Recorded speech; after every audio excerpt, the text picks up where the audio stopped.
আমরা দুনিয়ার পিছনে ছুটি, মৃত্যুর পিছনে ছুটি না। আমরা স্বপ্ন পূরণের পিছনে ছুটি, আখেরাতের পিছনে ছুটি না।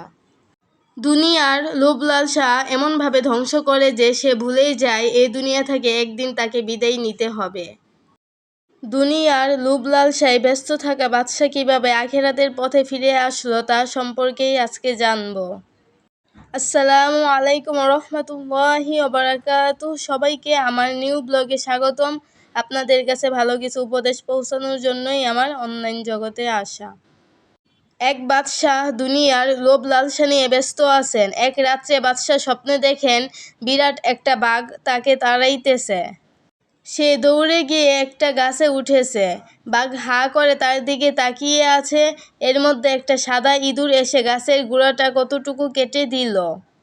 এরপর আরও একটা কালো ইঁদুর এসে ওই গাছের গোড়াটা আরও কতটুকু কেটে দিল। এভাবে সাদা ইঁদুর যায়, কালো ইঁদুর আসে, কালো ইঁদুর যায়, সাদা ইঁদুর আসে। পর্যায়ক্রমে একের পর এক গাছের গোড়া কেটেই চলছে। নিচের দিকে চেয়ে দেখে একটা গর্ত, তার মধ্যে আগুন জ্বলতেছে আর সাপ বিচ্ছু গিজ গিজ করতেছে।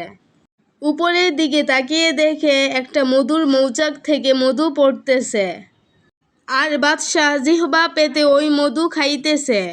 তার স্বপ্ন ভেঙে গেল। সকালবেলা তিনি রাজ দরবারে বসে বলতে লাগলেন, আমি আজ রাত্রে ভয়ানক একটা স্বপ্ন দেখেছি। তোমরা কেউ এই স্বপ্নের ব্যাখ্যা দিতে পারো নাকি? কেউ পারে নাই। ওই মজলিসে কোনায় ছিল এক অলি। তিনি বললেন, জাহাপনা, আমি আপনার স্বপ্নের ব্যাখ্যা দিচ্ছি।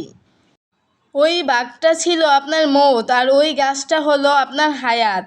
আপনি মৌতের ভয়ে হায়াতের গাছে উঠেছিলেন।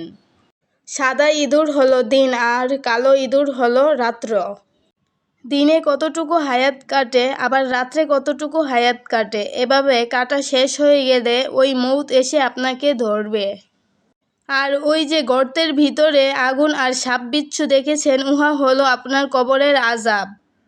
আর উপরে যে মৌচাক দেখে আপনি এত বিপদের মধ্যেও মধু খেয়েছেন, তা হলো আপনার দুনিয়ার লোভ লালসা। ইহা শুনে বাদশাহ চমকে উঠে ভয়ে কাঁপতে লাগলেন আর দুনিয়ার লোভ লালসা ছেড়ে দিয়ে আখেরাতের কাজ শুরু করে দিলেন। এই ঘটনা শুধু বাদশাহর নয়, সারা দুনিয়া মানুষের জন্য শিক্ষণীয় ঘটনা। আমাদের জীবনেও দিন রাতগুলো চোখের পলকেই পার হয়ে যাচ্ছে। হায়াতের দিন ফুরিয়ে মৌতের সময় কাছে আসছে। কি নিদারুণ অবহেলায় আমরা আমাদের জীবন পার করে দিচ্ছি। তাই সময় থাকতে আপনার আসল ঘর, আসল ঠিকানা, আপনার কবরকে সাজিয়ে তুলুন আমলের মাধ্যমে।